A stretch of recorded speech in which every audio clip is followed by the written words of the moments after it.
Kenapa sih kita memilih kopi?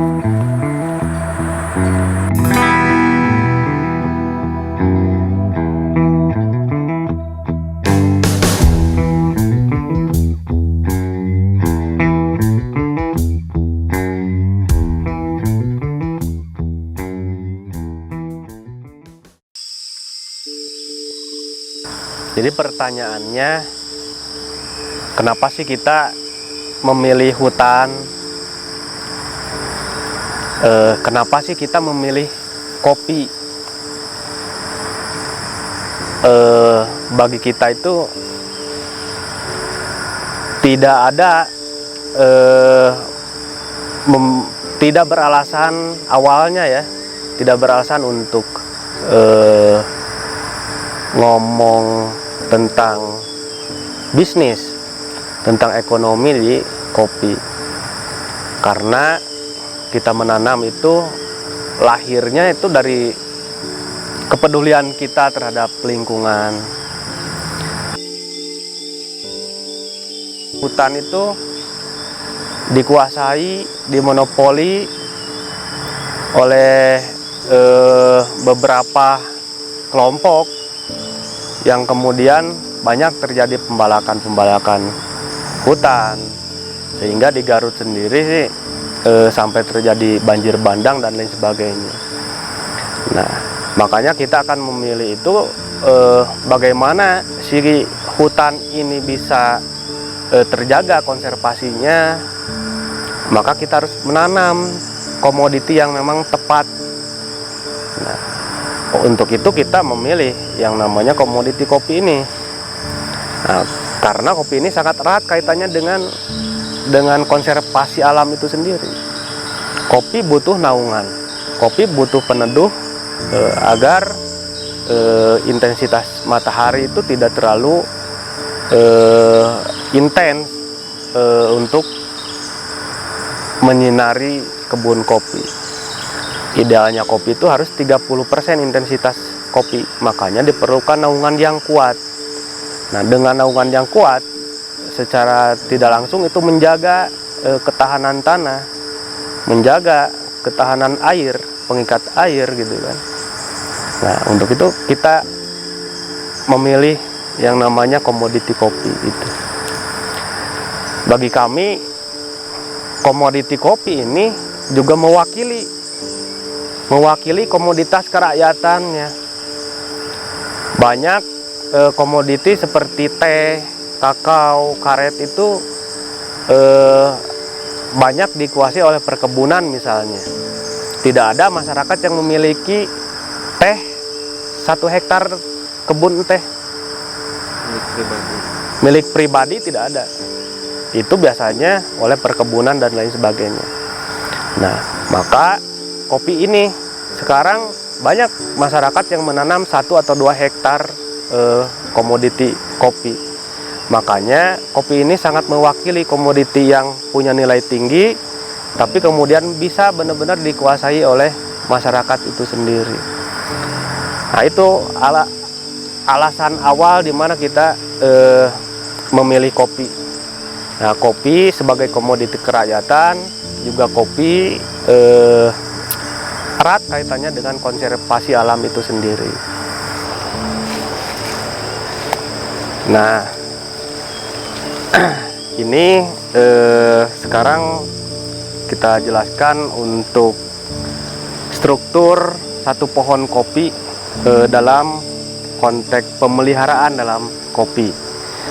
Bahwa komposisi satu pohon kopi ini terdiri dari beberapa komponen. Ini adalah tulang utama. Di sini ada ranting primer, juga ada ranting sekundernya. Di mana dalam pemeliharaan pohon kopi itu ada istilahnya pruning. Nah, pruning ini untuk memancing pembuahan agar produktivitasnya bisa lebih tinggi. Nah, pruning ini biasanya setiap pada saat biji kopi sudah dalam bentuk hijau biasanya kita akan memangkas ranting sekunder. Contohnya seperti yang ini nih. Ini ranting sekunder harus dihilangkan agar memfokuskan produktivitas kopi dalam satu tangkai primernya. Nah, ini akibat tidak ada pruning atau penyetekan, maka biasanya buah itu akan menurun produktivitasnya. Contoh, nah ini yang sekunder, harusnya ini kan yang dipotong, yang ini juga dipotong, dipangkas. Nah, ini pun harus dipangkas di batas ketinggian 1,5 meter untuk ketinggian pohon kopi.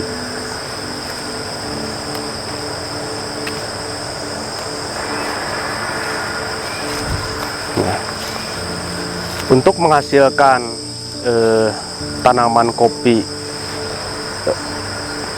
terlihat bagus dan produktivitasnya bisa tinggi, itu prasyaratnya itu adalah lahannya.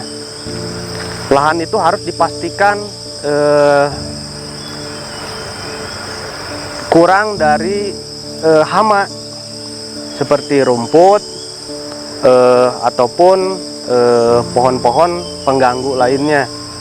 Nah, itu biasanya kita semprot oleh herbisida, atau misalkan secara manual kita pangkas menggunakan alat cangkul atau gunting rumput. Nah, itu untuk memastikan pemeliharaan kopi itu harus benar-benar bersih di satu lahan perkebunan kopi. Nah, juga pemupukan harus rutin. Biasanya dalam 1 tahun kita melakukan pemupukan itu 3 kali. Dan pupuk yang kita gunakan itu adalah pupuk organik yang dihasilkan dari kompos dari kulit kopi itu sendiri, agar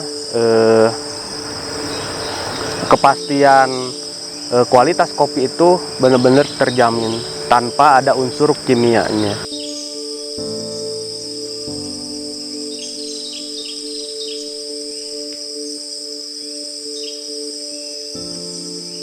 Yang paling penting itu pemahaman kita untuk beragronomi di dalam agronomi kopi. Petani Medan, petani Aceh, mereka bisa berhasil, mereka bisa maju hanya dengan bertanam kopi itu karena mereka sudah memiliki teknik agronomi yang benar untuk kopi. Misalkan mereka dalam satu pohon itu hanya memelihara 8 ranting primer. Nah, dalam satu ranting mereka menghasilkan 2-3 kilo buah ceri, buah kopi.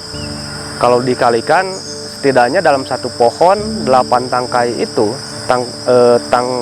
tangkai primer bisa 16 kilo dalam satu pohon. Anggaplah misalkan dalam 1 hektar itu ada 1000 pohon, artinya sudah keluarlah 16 ton. Dikalikan harga, biasanya income yang masuk ke masyarakat petani kopi dalam 1 tahun itu sekurang-kurangnya 90 juta untuk produksi dalam 2 hektar tanaman kopi. Nah, artinya kan itu sudah menguntungkan dengan pemeliharaan kopi yang tidak begitu rumit sebenarnya dan tidak begitu mahal. Stabilitas harga biasanya lebih kuat ketimbang sayuran. Makanya kami sebagai petani kopi itu ingin benar-benar mengembangkan bertani kopi, namun dengan teknik agronomi yang benar juga. Setelah si ceri turun itu, kita bikin anaerob dulu 3 hari. Kita fermentasi dulu. Nah, setelah seharusnya ada pertemuan-pertemuan khusus gitu. Jadi dari pengelola, dari petani di satu gedung di tempat